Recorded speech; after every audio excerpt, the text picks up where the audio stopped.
I'm Mike. And I'm Matt. And this is The Coin Show. Oh, we have some new sounds. They are pretty epic. Epic? Oh, boy. That was awesome. That was really cool. I feel like I'm a professional. I'm glad you like it. On this episode of The Coin Show, Matt and I are going to answer listener questions. We'll talk about the coolest thing to walk into Matt's shop. Ask what's Mike reading. Oh. But first, the news. The news. What's the news brought to you by, Mike? Whoa. This episode of The Coin Show podcast is brought to you by our patrons who partner with us and support The Coin Show podcast through patreon.com. They went to patreon.com/The Coin Show and clicked on one of the links to donate and support their favorite coin podcast. And in exchange for their support, they get access to our show in a way that other listeners could only dream of, by way of instant access to raw show recording until we publish the actual show and other videos. We also have some additional surprises coming as well. I'm thinking some kind of swag. Ooh, that'd be fun. Might be in order. Yep. Yeah. But for that, we need sponsors. So the news is brought to you by one of the oldest products of all time, paper. Paper? Yeah. Where would all of civilization be without paper? That is a wonderful question, actually. Eat that, excuses, people. I love it. Yes, it's good. It's real good. It's episode 150, man. Big ones are stepping up for this. 150 episodes. Can you believe that? 150 episodes, yes, sir. I mean, that's news in and of itself, but it didn't even make my list. I am just jam-packed and loaded with news tonight. I see that. Yes, it's kind of insane, so we best get to it. You want to go get rocking? Let's get rocking. Yeah, let's get to it. All right, so as we near the end of 2019, we close what I like to think of as a golden window for coins and collectibles related to the first man on the moon in 1969. Yep. So with that, Heritage Auctions will be auctioning more items from the Armstrong family. Cool. So you may remember earlier this year, Neil Armstrong's Apollo 11 gold medal sold for over $2 million. That's a lot of ching. That is a lot of ching. So the space memorabilia auction from Heritage will feature flags and medals from the Armstrong family collection. Numismatic News is reporting that these items will comprise over half the lots in the auction. Really? Yeah, so I mean it's a fairly large portion of Neil Armstrong in this auction. Now, of particular interest this time is an Apollo 11 medal. It was a flown silver Robbins medal that belonged to Neil Armstrong. It's numbered 332. It's easy for me to say, and is graded by NGC as MS-67. This medal actually went to the moon. Cool, that's awesome. So this one's going to go for big bucks too. You know that, right? Numismatic News is also, Numismatic News is also reporting strong sales of the United States limited edition silver proof set. So sales of this set have reached over 29,000 sets in the first 4 days of sales. Now this is the limited edition silver proof set. So this is just the silver coins and the silver eagle. I still don't understand this set, and I don't understand the sales, but I digress. Yeah, that's weird. It's just one of those things where it's like, I don't get it because none of these products are exclusive to it. Nothing. It's just packaging. And hey, look, if you collect the limited edition proof sets, I get it, but are there 29,000 people out there that do that? Apparently 29,691 people ordered it. So clearly, so speaking of misunderstood, today I believe that I actually started to understand what a great opportunity the American Innovation Dollar Program can be for our coinage. Really? Yeah. I mean, where's Mike and what have you done with them? No, I'm being serious. This is Mike the Modern Guy, remember? I'm back. So let's face it. One side of the coin, the obverse, is absolutely horrible and uninspired. Yep. And it celebrates American innovation, but features a statue made by the French. Just saying. Just saying. But I see this. Yeah, I'm telling you. But I see this new design for the Pennsylvania dollar coin, and I realized that we get 50 new designs, and that may give the CCAC and the Mint more talent from which to pull from. And maybe innovative designs may be the end result of the program. innovation. Get it? Maybe. I'm just saying, I'm looking for a silver lining in it. It's like, you may like the dollar coins, not like the dollar coins. I don't like the fact that they're making more of them when we clearly don't need them. That's really not the issue in my book. My thing is that the infusion of art, the infusion of design, new designer, and because of the volume of designs that they're going to need, the number of designers is going to, they're going to have to start bringing in more people to design more stuff. So sure, yeah, I mean, can't argue with that, I guess. Yeah, and I mean, although we had our critique of the Delaware coin, did you look at the Pennsylvania dollar? Yeah, I've got it pulled up right here. So it's not a bad design. It's interesting. Polio vaccine, okay, but I like what they did from a sculpture standpoint. Sure. Yeah. Okay. Yeah, I can see that. That's the art of coinage. I thought that was what coin collecting, was one of the things that we enjoyed. Yeah. So speaking of innovation, this year the Mint and the Bureau of Engraving and Printing are releasing a youth coin and currency set. Now, this is not to be confused with the 2019 Native American dollar coin and currency set. Okay. And that one features a Native American dollar in enhanced uncirculated finish and a $1 bill with a serial number beginning with 1959. And while this set at first glance looks like a typical made-for-kids junk that you see, with characters, typically anthropomorphic animals, to make them feel friendly and otherwise common, and they package otherwise common coins that nobody wants, like clad commemorative half dollars. Yeah. But then I looked at this set and I saw the description. I was like, estimate quarters. Hey, wait a minute. I'm like, estimate, and then I realized they're proofs. Ah, well, yeah. So it's a set of 5 proof quarters, which are typically minted in San Francisco, and a $2 bill. So, here's the thing that I look at. It's like they could have guaranteed a sellout of this set if they put the circulation strike estimate quarters in this set. Yeah, sure. But I'm not even talking about putting the W's in there. No, I'm talking putting the estimates in there, the uncirculated ones that you can't get anywhere else. And I would imagine that the seigniorage that they're going to get based on the one coin, in the 5 coins in the set versus the what they do in a roller bag. The amount of coins that go into a roll, the amount of seigniorage that they get out of that, it's got to be more coming out of just a single coin in a coin and currency set. Or single 5 coins in a. I just thought it was an opportunity that they missed, and it's like, hey, U.S. Mint, why am I not working for you? Is my comment. It's like I give you ideas on how you can make this stuff so much more palatable. Yeah, no joke. Your new microphone's got you thumping around tonight. That's great. Yeah, well, my hands feel freer. I don't know what it is. And one last note about the America the Beautiful quarters. The Frank Church River of No Return Wilderness Quarter launch ceremony will take place this week, unfortunately, prior to the release of this podcast. But the launch will take place at a high school in Salmon, Idaho, quite literally on the warpath, or at least 401 South Warpath, Salmon, Idaho. Is that their address? That's the address of the school. Yes, it's a high school. It's on the warpath. That's pretty cool. Yeah, I thought that was kind of cool. But yeah, here's the thing: is River of No Return Wilderness might be the most intriguing state or American national park. That's what I was looking for. It might be the most intriguing name of a national park that there is. You know what I mean? Well, yeah. I mean, it's a pretty cool name. I don't understand much about it. I've never heard of it, but... Well, I had never heard of it until this program, and it seems like the reason you'd never heard of it is because nobody ever returns from it. You can't just go and then you're done, right? Right. I don't know. So yeah, it's an interesting name. I think the Frank Church. Who's Frank? Who was his church? And why did they go to the River of No Return? Right. Yeah. Okay. Enough silliness. The CCAC's recommendation for the design of the Washington Crossing to Delaware quarter has been released. Okay. So I've always loved line drawings of future coins.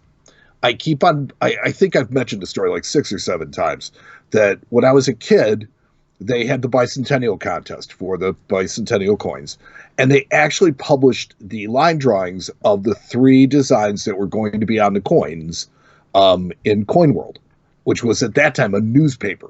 Sure. Right. So what I loved about it was that all the designs featured the actual line drawings, so they all said $quarter. Yeah. So you saw the Drummer Boy with $quarter, but you also saw the Independence Hall, and it says $quarter under it, and the Ike designer where it said $quarter, and that's what the contest was. Designed a quarter, and then the second place design went on the half, and the third place design went on the Ike. Huh. That's pretty cool. This coin's pretty cool looking. This coin looks great. I think of all the designs that they had to work with, this one really works well. I like it. You know, it's got relief to it. It's got subject. It's got balance. Two fonts. Yeah. You know, I don't like it when they go with too many fonts. I don't like it when they get too fonty for me. Yeah. And I mean, yeah, I guess Washington is in one boat and he's commanding the other boat. So I think that's kind of what's going on in the picture. I like he's got his sword like, we're going that way. Yeah, that away. That way. And, you know, he looks very much in command, and I just think it's a cool design. Yeah. I can't say I don't like it. Yeah, I would like to see that on my coinage. And that's what I'm talking about with all this artistic infusion. You know, it's like, let's bring more and more people in. Yeah. More designs, better coins. I can't Even if they're going to try and cram the same stuff down our throat all the time. Right. I can't say that I hate it. Wow. I know. Mark this one on the calendar. I'm sure I'll hate it when I see it in person. I'm sure. But there's time between now and then, so right.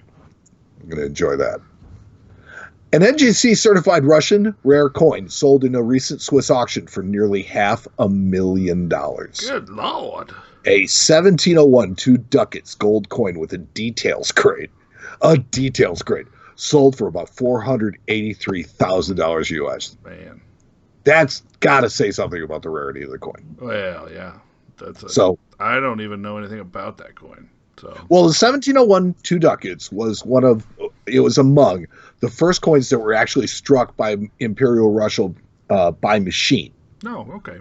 So they were done as part of the monetary reform of Peter the Great. And actually, in this auction, many other Russian coins showed really impressive sale numbers, with 8 other coins selling in the 5-figure range. Gee whiz! I know. So I mean, there's some Russian stuff. That's some Russian stuff. I'm telling you, it's like, you know, it's out there. Cool. Our favorite neighbor, the Royal Canadian Mint, has won yet another award for coin innovation. Oh boy, what now? A tri-metallic token featuring brass-plated steel, nickel-plated steel, and copper-plated steel, which utilizes the most current anti-counterfeiting technology. Some is tech you see, some is tech you can't see. It's pretty cool. So it's kind of a cool design, but it's okay. So it's 3 different platings on steel, right? It's something. But I guess they are 3 different alloys that are put together into this. So it technically is 3 different metals, and the innovation of that is groundbreaking. And, you know, they show a picture of this on numismaticnews.com. And, you know, it's like you see the maple leaf and the bubbles. Yeah. I'm thinking that there has got to be some sort of stuff in those rings, and there's got to be something in like the relief on the maple leaf. That's weird. I mean, it's interesting, but it's cool. It'll be interesting to see how they utilize that going forward in production of coins. What the hell is up with the green? I don't know. Now, you know, it's like this lime green.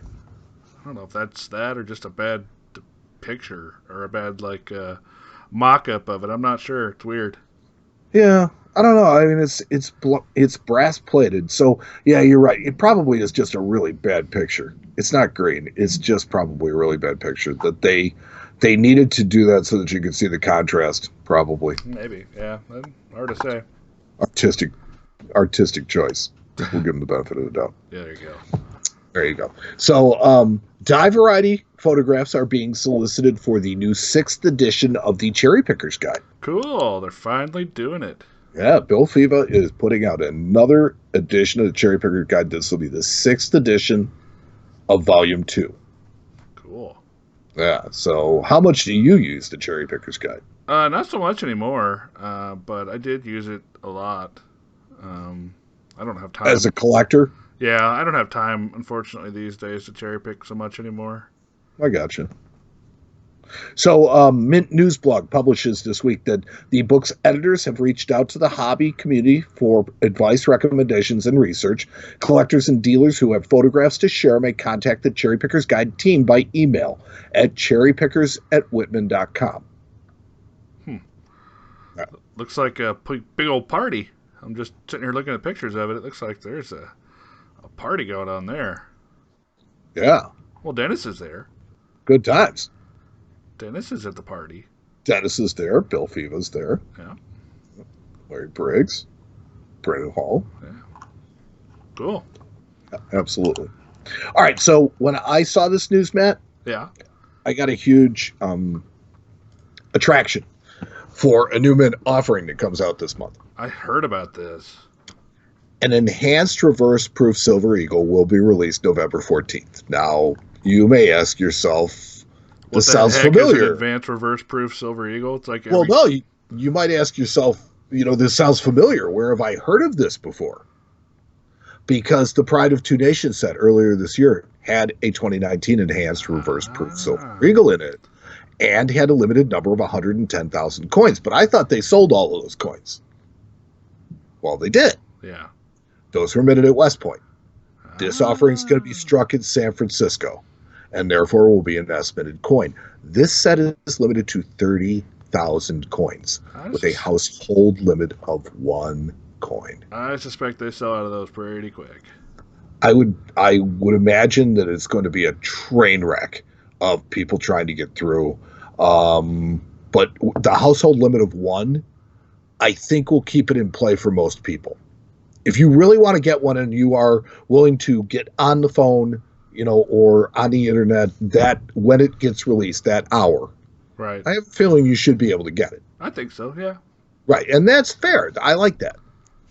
So, I think people are trying to draw parallels from this coin to the 95W. And yes, the mintage on this will be similar.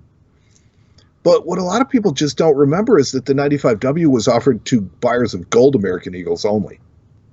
And that was really the reason for the low mintage. Right. This is just low mintage to be low mintage. Right. This is low mintage to be low mintage and marketed toward its core audience. Right. Which is, all you did with the 95W at first was really just make a lot of Silver Eagle proof collectors mad. Well, yeah, they didn't. Because they couldn't afford the $1,000 set, which is what the ounce, half, quarter, and thing cost at the time. Right. $300 gold or $350 gold.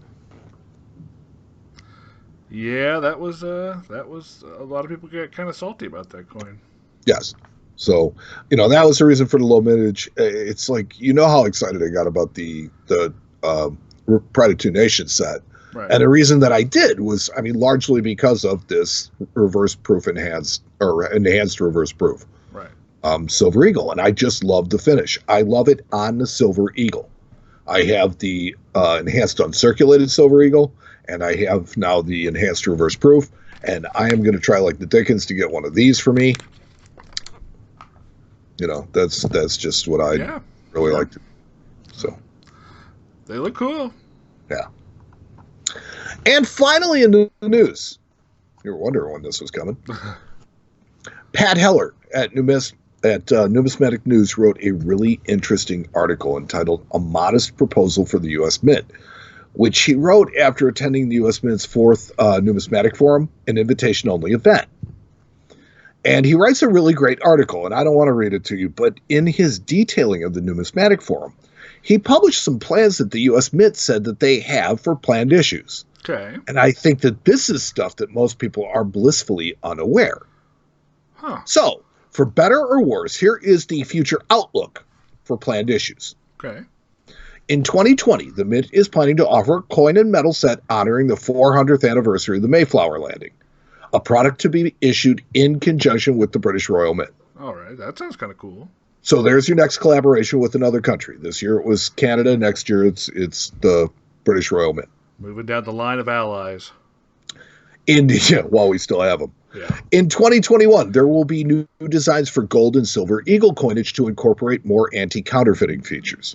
Okay, so slight redesign or major redesign. Right. Well, it says new design, so I kind of wonder: are they going to tweak them, or are they going to change them?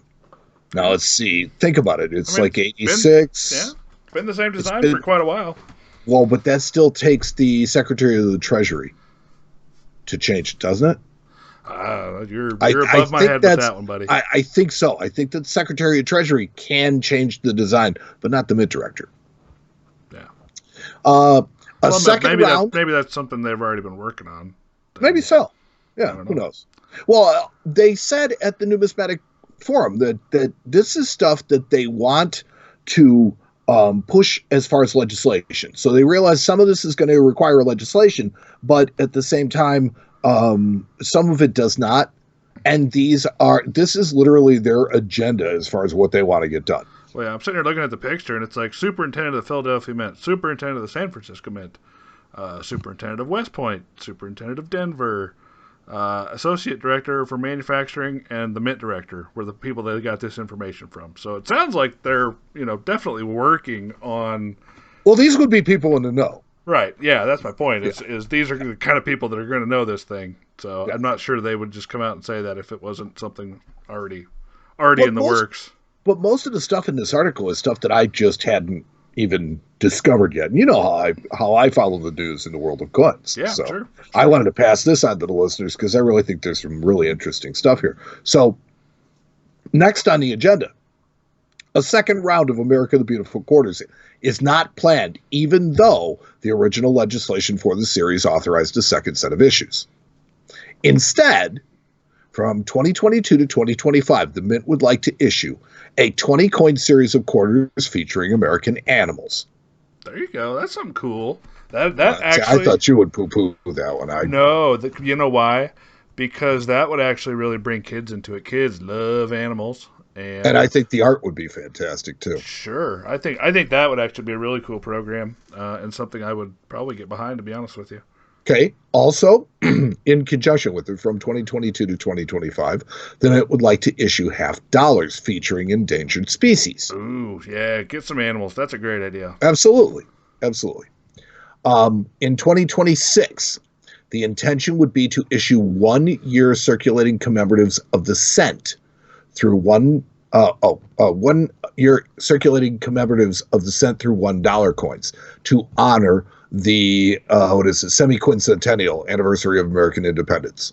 An idea similar to the bicentennial quarters, halves, and dollars, but this time doing the entire coinage.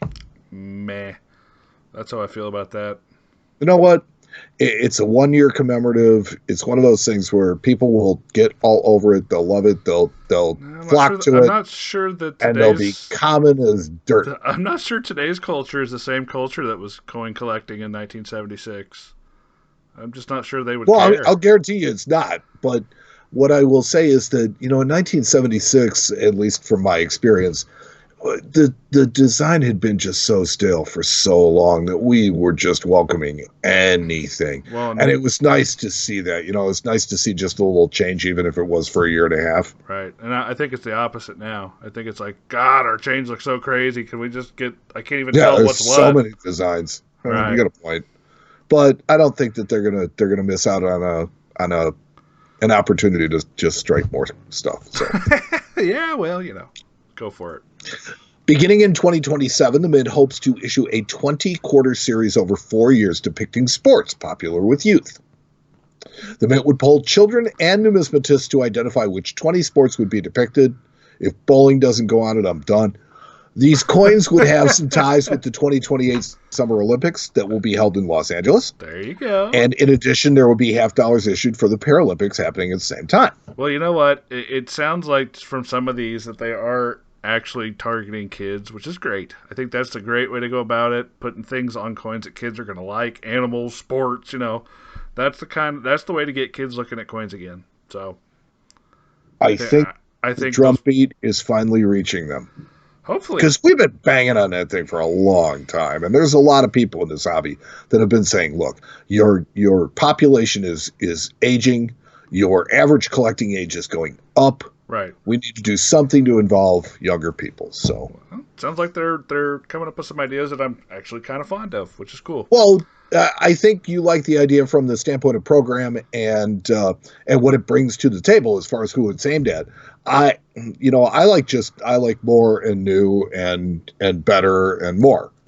So I think for both of our standpoints it works out. Yeah. The one last thing that they had in there were discussions are taking place at the Bureau of Engraving and Printing to change the reverse of the $2 Federal Reserve note for 2026. So for the semi-quincentennial to change the bicentennial reverse to a new patriotic reverse. To be honest with you, I'm like, who cares about the $2 bill? Here's an idea. Make the $2 bill a $2.50 bill for 250 years. Redesign the whole stinking thing. A $2.50. Hey, you know what, though? They could do a $2.50 gold. They could. That would be really cool. Yeah, would be cool. But $2.50 bill. You heard it here first, folks. There you go. Matt's idea. And then there was one other thing that I wanted to share. It was something that I found actually while I was on my way here. The anniversary 2021 Morgan dollar may have to be made of gold. Lame. Well, they're just saying that with proposed legislation seeking commemorative Morgan peace dollars for 2021, it's just not going anywhere in Congress. So the Mint is looking at a possible alternative, which would be a 2021 CC gold Morgan dollar, because the Mint director actually has the broader authority to issue gold coins without any need for action in Congress, whereas silver dollar requires congressional approval. I don't know. That's goofy. It's goofy, but it's like at least the Mint is saying, you know what? If they don't do anything about it, at least we'll have something. Right. Well, and that's just the bureaucracy of the whole absolutely numismatic program at the Mint, and I think that I like this Mint director. I think he's really, really, grinding the gears on what he can do, so at least there's that, and hopefully that continues. Well, I don't know.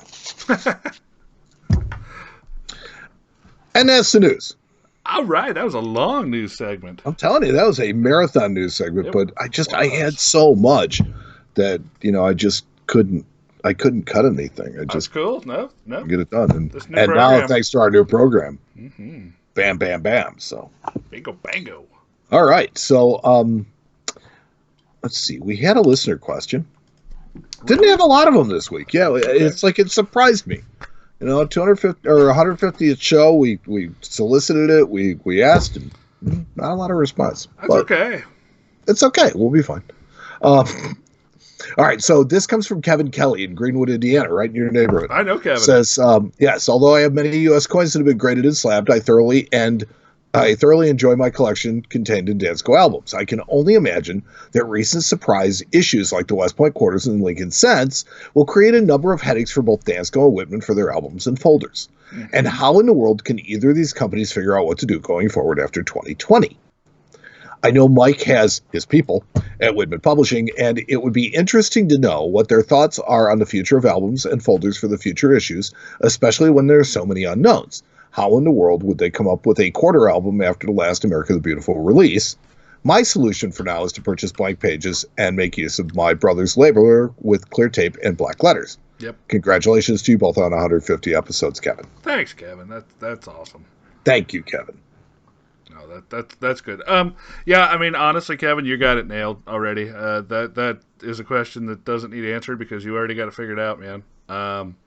Those that's the way I think everybody's doing it. With the labeling, obviously, it's kind of to each his own. But those blank pages until they come out with something is what everybody I've seen been doing.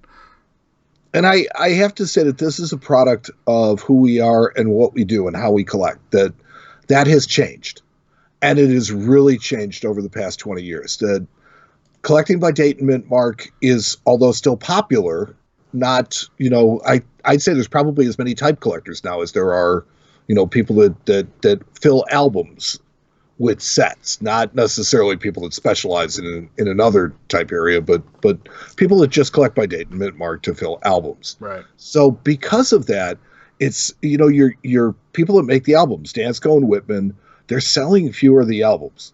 With them selling fewer of the albums, there are going to be less changes to them. There's going to be less innovation. They've got stock. They've got to move. Honestly, my people at Whitman, if you wrote Dennis Tucker at Whitman Publishing, I'm sure that he'd always be happy to answer your question. Right. Dennis is a great guy. He's always open and friendly and all that kind of stuff. And I think that you raise a point with, they've really completely trashed the whole idea of putting these things in an album, because now there's just so many, it just looks all over the place. Right. Actually, you know what? I actually have a question that was on the Friends of the Coin Show podcast Facebook page, and I thought it would be kind of fun to discuss. It's actually kind of a series of questions and a discussion, but I think will be fun to talk about it here. And the question was originally posted by Randy Sackman, and it says, other than slabbing your coin, what is a good long-term storage method for my collection? I've heard some people say that Dansko albums are not good. Is this true? Thoughts and ideas, please. Thank you. And then it depends. Further down in the discussion, the subject of is it the slabbing, or is it the storage method, or is it the environment that is causing coins to tone in these albums? So I kind of wanted to address that real quick. Do you want to take a stab at it first? Well, sure, but I since we're on the subject of albums, I wanted to say one other thing to Kevin about his question, and that was that. Let's see. Sorry. Well, he had asked a very specific question. Oh, as far as the Whitman's thoughts on future coins and things like that, Dennis is on the CCAC, so I'm pretty sure he's aware of what's coming out. I think more so than any other publisher out there. That was all I wanted to say. Yeah. So as far as albums and toning and things like that, you ask a couple of questions in one. Is it the slabbing? Is it the albums? Is it the environment? Well, if you break down your question into that, environment always will affect toning, period. It doesn't matter what it's in, unless it's something that is in a vacuum. The environment is going to affect it. So if you take something in the best protection possible and put it in a wooden cigar box full of paper, in a couple of years it's going to be toned brown, and that's just the way it's going to work. So, what you store your coins in and where you store your coins is important, both of them equally, I think. And I was going to give a couple tips on places and ways to store coins to help these guys out. So one of the ways that I have seen people do it is they take their Dansko Whitman albums and they put them in those vacuum bags you can buy, and they suck the air out of them and then put them in the safe. That way they are actually in a vacuum. They're in a vacuum. Mostly. And they're not going to tone. They're not going to change. The other thing I've seen people do is either put coins like in a Ziploc bag with a silica pack, which also helps to reduce moisture, or they have big things of silica that you can buy and put in your safe that helps reduce moisture. So moisture and temperature and then the things that are in the books, the albums, those are the kind of the things that are going to tone coins over time. So if you can do. Like coins in a Whitman or a Dansko album, as long as they're kept in a relatively cool, non-humid environment, they're not going to do anything. They can stay in those books for a long time, and they're not going to do a darn thing. But it's when you start adding humidity, temperature, that kind of stuff. So I hope that helps, and hope that kind of brings some clarity to the guys that were having that discussion on the page. And I would say to the recyclers out there, the people that like to use things over, that be careful with anything that has accompanied produce. Yeah. Because a lot of it gets gassed, and so that will leave residue and things like that inside bags and inside containers. Yeah. Cool. So something to keep in mind. So paper is the enemy, and if you look at these albums, most of them are made out of paper. Intercept Shield tried a different idea with making something where the coin really didn't come in contact with the paper. Right. But I think over time we kind of figured out that even still the paper that was there was still affecting the environment. So So thank you, Kevin, for the question. That was really great. Thank do we you have guys to the Yeah, Friends of the Coin Show absolutely. page. That was cool too. Yeah. Do we have anything else on the Friends of the Coin Show page? Yeah, that was all I saw. Okay. Well, you know what? That works for me. Friends of the Coin Show podcast. You know, that's our private group.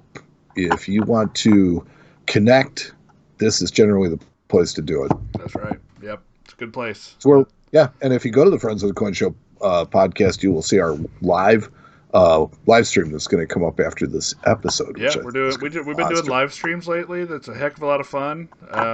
We interact with everybody that's members, and we just have a good old time. Gives us a chance to kind of kick back and be different. Well, yeah, not be so stuffy. Yeah, it's just always trying to entertain. Right. Okay, so new segment started last week. Yeah, what you read, Mike? Well, here's the thing. I think I finally kind of got an idea and a format for what I want to do with this, and so I'm going to tell you. It's like this week. What is Mike reading? Is the guidebook to barber coins. Cool. By Q. David Bowers. Now this is published by Whitman. It is 386 pages. Well, it's 380 pages of actual material and pictures and illustrations. A lot of knowledge in this book. One of the things that I really love about the Bowers books, one of the most useful things of the Bowers books, is that it gives you the story behind the coins and why they came to be. So in this particular one, the Barber book, it gives you the story about why the Barbers came to be, the numbers of dies that they used in production, grading standards for fine and lower coins based on the presence of Liberty and the Cornet, standard mint mark locations, as well as a coin by coin breakdown in numbers, extent, availability and proof, as well as uncirculated strikes, strike characteristics, and a general price guide. Now, this book groups these three series as they should. I think they have way too many common features to do it any other way. The barber coins just need to be done by themselves because there are so many common features between them and grading them that I think that they translate. Yeah, that's not always the case. You could knock them out pretty quick. Yeah, seated coinage and the barbers, I think, are pretty much along that same thing, and we really don't see any parody of that because the designs in the coinage got so varied over time. So this is the new second edition, so it has updated appendices and prices. The book also features some common errors found in the series and pictures of what they would look like. Histories of the mints that struck the coins, and a feature on Charles Barber, and much, much more. Now, as a type collector, I love this series of books. They're quick references. They have lots of accurate and useful information. It's like I can look up specific dates and become an instant expert when I want to buy a specific date, because it'll tell you, let's just open it to a random page. 1901 quarter. Availability in mint state is given, the availability in circulated grades, characteristic of striking. So it's like now I have all the things that I need to know in order to help me evaluate a coin that may be sitting in front of me without having really known a whole lot about that particular, in depth in that series. I could be an expert. It's like having somebody over your shoulder. So it's really helpful. That series is really good for type collecting. Yes. Just that whole series of the specialized books that Whitman does with Q. David Bowers, it's great for type collecting, because the best part about type collecting when you're doing a typeset is actually learning the particular series. And, with a book like that, you can have a step up and be well on your way before you even go out and buy your first coin. So, well, one of the things that I really, really love about the Bowers series books is that he goes through what was going on in the individual years. He's like, this is what was going on. This is why, there weren't so many coins. Or like, for example, the 1913S Barber quarter is much rarer, or fewer numbers were struck than a 1901S Barber quarter. Mm-hmm. And yet the 1901S sells for multiples of the 13S. Yep. And a lot of people don't think about it. But if you look at the history, you realize that in 1906, there was an earthquake in that town, and it may very well have gobbled up a lot of the coins and the change, and that may account for the lack of 1901S quarters to be found. Yeah, that's cool. I love that kind of It's stuff like that. So I love that kind of stuff. Now, as a book, it's full of numismatic and historical facts. And so as far as factual information, I would give this book a 10. How well it's written, Q. David Bowers, I don't think you can really beat him. I'll give him a 10 every day. Entertainment standpoint, this book is entertaining. It's fun to read. It has quick hits that you can go in and read, or you can study things if you like. So in that realm, it's really versatile in the fact that you can look at small things or you can look broadly at stuff. Okay. As a price guide, that's where this book suffers. And the only reason that I say it that way is because they're the ones that decided to include the prices. So, if you're going to put prices in a book and you're going to put that book out for, years on end, you have to understand it. The prices are good relatively one versus another. As long as there are no major discoveries or no major hoards that are found, it'll pretty much stay consistent. So you can look from a relative fact and you can get your 1913 S quarter, and you look at the vintage number, but then you look at the pricing on it and you look at the 01 S quarter, and you go, oh, okay, I understand that. So, I think that is the only thing that lets you down in this type of series at all, but it really isn't meant to be a price guide. It's just like the Red Book. I don't think it's meant to be a price guide. I think it's meant to be a general knowledge encyclopedia. Well, but it is a price guide. Like the Red Book. But you tell me anybody who uses it as one. I'm just putting that out there. I know what you're saying. But I think that that it has evolved. In the title. A price guide to United States coinage. No. It says a guidebook. Oh, of United States coinage. Yes, it does not say price guide. Oh, there you go. See. Yeah. So, I don't know. It's one of those things where it's been around now for forever, a long time. Yeah. 60 years, 70 years. So that's cool. Yeah. So anyway, so overall, if you add that up, I would give it a 45 out of 50. So that's a very high score. I would recommend the book. It is available from Witten for $29.95. If you want to collect barber coins, this is the first investment you should make in your collection. I believe so. I agree. That was a fun segment. I like that. Well, it took me a little bit to kind of figure out what structure I wanted to do with it. That for me to just talk about books and say, yeah, it's this, is that, without really giving you anything to kind of say, well, how does Mike rate it? Yeah. And I've been trying to do book reviews now for, about 6 years, and I never really kind of got it together until now. Now I have an idea of what I want to do, and going forward, we're going to talk about what Mike's reading quite a bit. I like that. That's good. Awesome. Thanks. So, that leaves us with the one, coolest thing. The only, the man, the myth, the legend. The coolest thing. Yeah, this week I bought a pretty interesting piece. Nothing really crazy, not super expensive. But I did buy something that I'm going to pop up on the screen for the folks that are watching the video recording of this. But it is... Not me. Yep. It is a token. And on the front of the token is a very distinguished-looking gentleman with a fancy mustache. And around the sides of the token, well, at the bottom it says 1864. And then around the sides it says GEO, B, McClellan for president.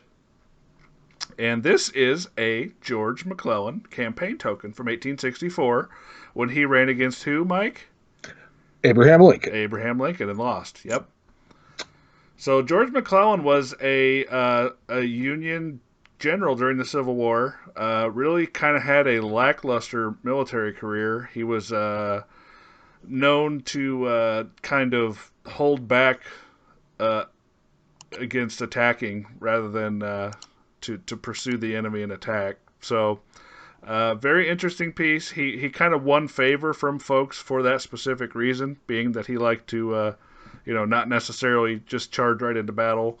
But Lincoln, during his first presidency, his first term, really just got absolutely enraged with McClellan just for the reason that they were pursuing the Confederates into Virginia, and McClellan was just kind of sitting there, not taking the battle to the Confederates. So he was just doing his own thing. really, he kind of was. And He was. yeah, but if you ever watch the Civil War from Ken Burns, it's a documentary series about the Civil War. They talk about McClellan a lot. They talk about McClellan's relationship with Lincoln a lot, and the fact that, like I said, he just kind of didn't want to go into battle. He was a great leader and he was a great general, but just wasn't on board with what Abraham Lincoln wanted to do. Right. And not necessarily that he was a sympathizer to the Confederacy. He just didn't. I'm not sure that he wanted to see our country's men fighting each other, I guess. There had to be something to that. And look at it from his perspective. You got this guy in the big ivory tower going, here, go over here and fight those guys. And you're like, well, hold on a second. That's me. Go kill those guys. Yeah, sure. Yeah, I'll get right on that. That kind of thing. So, yeah. So it's the Civil War. It's the Civil War era presidential token. Yep. But campaign token. After brass, right? It is brass. Yep. And so after he was removed from, I think it was the Army of the Potomac, I believe he was in charge of. But after he was removed from being in command of that particular army, he did go on to run for president, which was really crazy. So. Well, I mean, I think he was probably running on a change you could believe in kind of platform. Sure. Yep. But hey, I disagree with the dude. So you want different? You got me. Obviously, he did not win, and I'm not sure he ever had presidential aspirations after Lincoln was assassinated and the Civil War ended. So, interesting piece, kind of cool. Just came in the store the other day. So it's raw, right? Oh yeah, it's raw. Just a little brass guy. It's about the size, a little smaller than a half tower. How would you grade it? Oh, it's pretty rough. This one was probably found in the dirt. It's got some corrosion on one side, and it's not beautiful, but VG details. Yeah, probably thereabouts. Got a couple little nicks and cuts here and there, but but you'll find somebody to take it easily. Oh yeah, just because of the era that it is. It's like anything Civil War just blows just because out. That stuff is cool. Yes. Well, it's cool, and it is truly rare. Yeah, but that was the coolest thing. So, hope you enjoyed. Well, that was really nice, man. Thanks, buddy. Thanks. So we would like to thank our contributors, our patrons, the people who wrote to us, offered suggestions and ideas, posted to social media, asked questions, or in some other way supported or inspired us.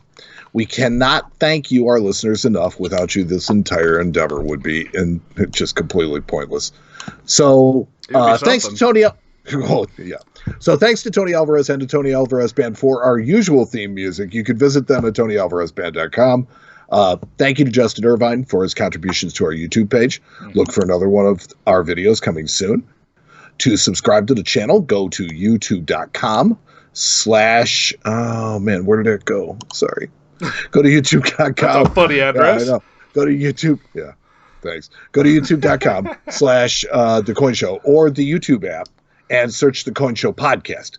Click subscribe and hit the notification bell. That way you'll get alerts whenever we post a new video. Which lately has been pretty often. Yeah, it has. We've been pumping out these guys have been working hard. I don't know about me.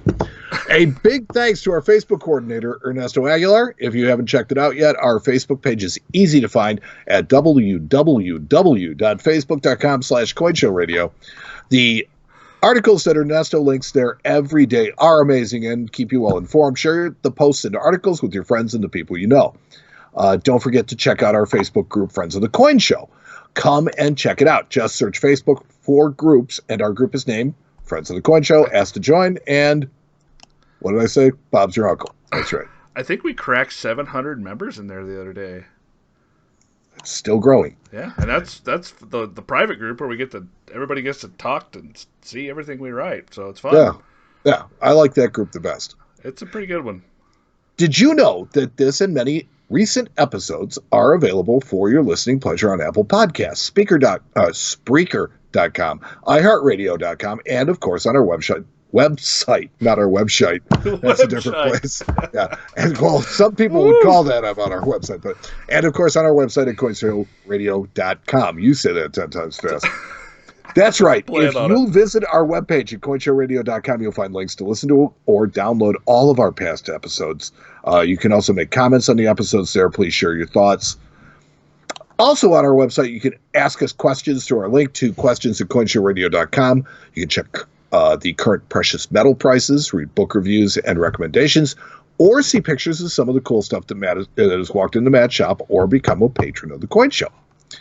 And speaking of our patrons, a huge thank you to each and every one of them. Our patrons have been a driving force for updates and upgrades to the Coin Show podcast, and we appreciate and love each and every one of them. Yes. So at this point, if you're saying to yourself, wow, being a patron sounds really cool, how do I become a patron of the Coin Show? Well, it's super easy to do. Just go to www.patreon.com/thecoinshow, and you can make a one-time donation, or you can support the podcast every month. There are levels to fit any budget. We appreciate support on any level. And if you do become a patron by going to patreon.com/thecoinshow, you can see and hear a lot of things before we release them to the rest of the world. But however you happen to consume our podcast, we still do it all for you, all of you. So go to our website, our social media page, to share your thoughts with us. Send us an email. Tell us how we can improve your Coin Show podcast experience and make it the best Coin Show podcast you've ever heard. I love it. So for the Coin Show, I'm Mike. And I'm Matt. And I'm out of breath, but we'll talk to you next time on the Coin Show.